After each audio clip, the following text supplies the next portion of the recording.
یہ کہانی ہے ایک ایسی سرزمین کی جس کی تاریخ ہزاروں سال پرانی ہے، جہاں تہذیب نے جنم لیا، جہاں جنگیں ہوئیں، سلطنتیں اٹھیں اور جہاں سے ایک نئی قوم نے جنم لیا۔ ایسی قومیں کم ہی ہوتی ہیں جو بار بار ٹوٹ کر پھر سے بنتی ہیں، جو ظلم برداشت کرتی ہیں مگر سر نہیں جھکاتی۔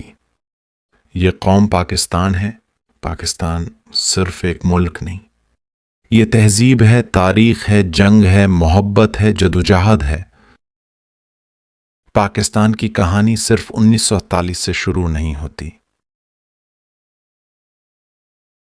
یہ سفر ہزاروں سال پرانی تہذیبوں، مسلم سلطنتوں اور تاریخ ساز فیصلوں سے گزرتا ہوا آج کے پاکستان تک پہنچتا ہے۔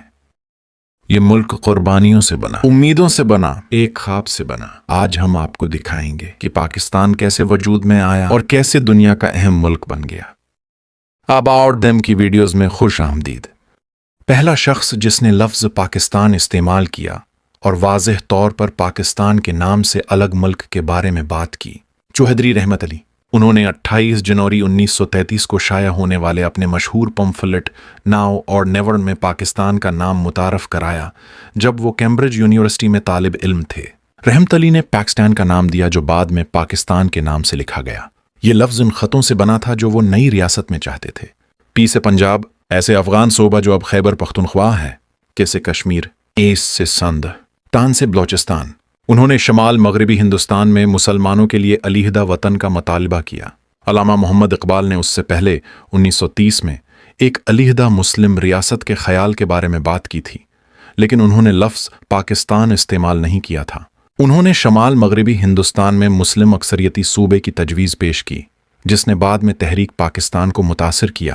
چوہدری رحمت علی وہ پہلے شخص تھے جنہوں نے پاکستان کا نام استعمال کیا اور اس کے بارے میں بات کی۔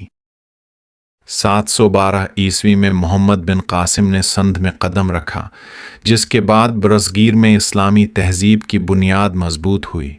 یہی وہ لمحہ تھا جس نے آنے والی صدیوں کا رخ بدل دیا۔ 1206 سے برصغیر دہلی سلطنت اور پھر مغل سلطنت کے زیر اثر رہا۔ مغل دور میں فن تعمیر، زبان، ثقافت اور عدلیہ کے مضبوط ڈھانچے قائم ہوئے جنہوں نے جنوبی ایشیا کی شناخت کو بدل کر رکھ دیا۔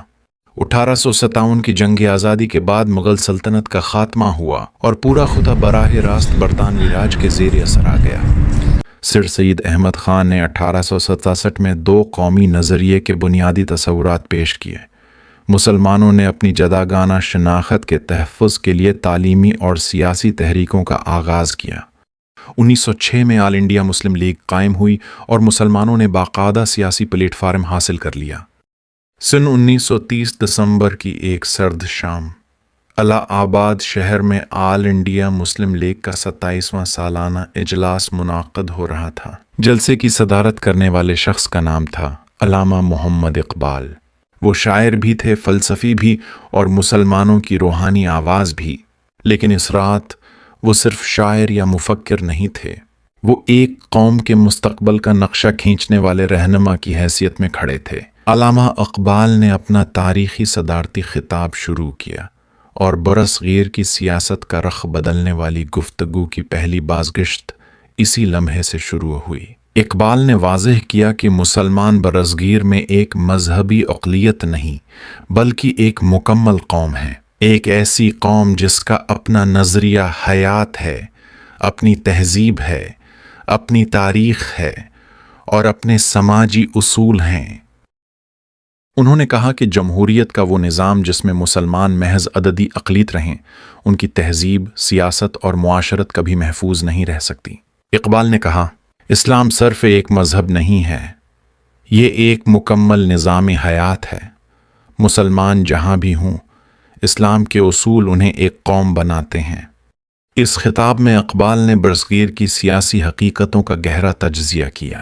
انہوں نے کہا کہ ہندوستان ایک متحدہ قوم نہیں بن سکتا کیونکہ یہاں مذہب، زبان، تمدن اور سیاسی نظریات ایک دوسرے سے بالکل مختلف ہیں۔ ان کا کہنا تھا کہ ایک متحد قوم کا تصور محض ایک خواب ہے جسے حقیقت میں بدلنا ممکن نہیں۔ پھر وہ لمحہ آیا جس نے تاریخ کا دھارا بدل دیا۔